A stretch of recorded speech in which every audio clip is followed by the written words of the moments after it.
Passons maintenant à la correction de l'exercice 3. Donc l'exercice 3, il faut bien distinguer deux types de solides. Donc premier solide ici, on verse de l'eau dans les récipients suivants qui ont tous une hauteur de 5 cm. Donc ça, c'est la première chose à savoir.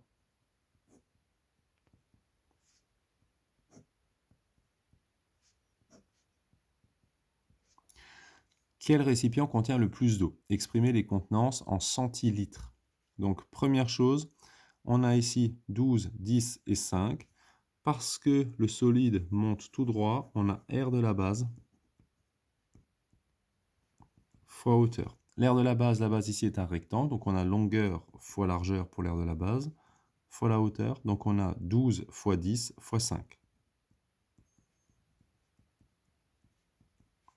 Donc 12 fois 10 fois 5, on a 12 fois 5, ça fait 60, fois 10, 600 cm3.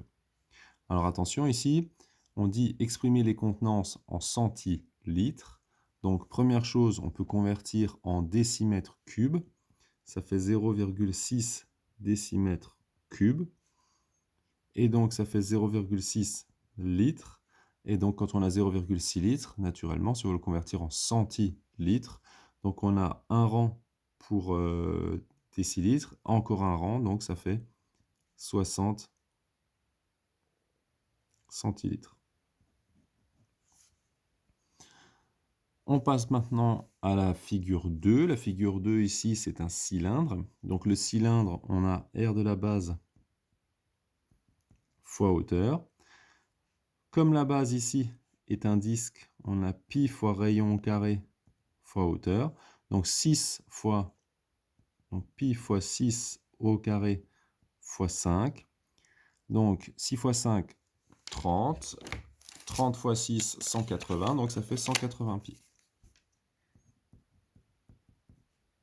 Et ça, c'est en centimètres cubes. Alors évidemment, quand vous avez 180 pi centimètres cubes, vous pouvez prendre votre calculatrice et essayer de voir un petit peu ce que ça donne. Donc fois 6 au carré fois 5, vous avez 180 pi, on met la valeur approchée, ça fait à peu près 565 centimètres cubes. Et donc si on convertit, donc ça c'est égal à 56,5 centilitres. Donc pour l'instant, on voit que dans le pavé droit qui est ici, ou dans le parallélépipède rectangle qui est ici, qu'on peut appeler aussi un prisme droit, pour l'instant, on a plus de contenance que dans le cylindre qui est ici. Maintenant, on va s'intéresser au dernier. Donc le dernier ici, on appelle ça un cône.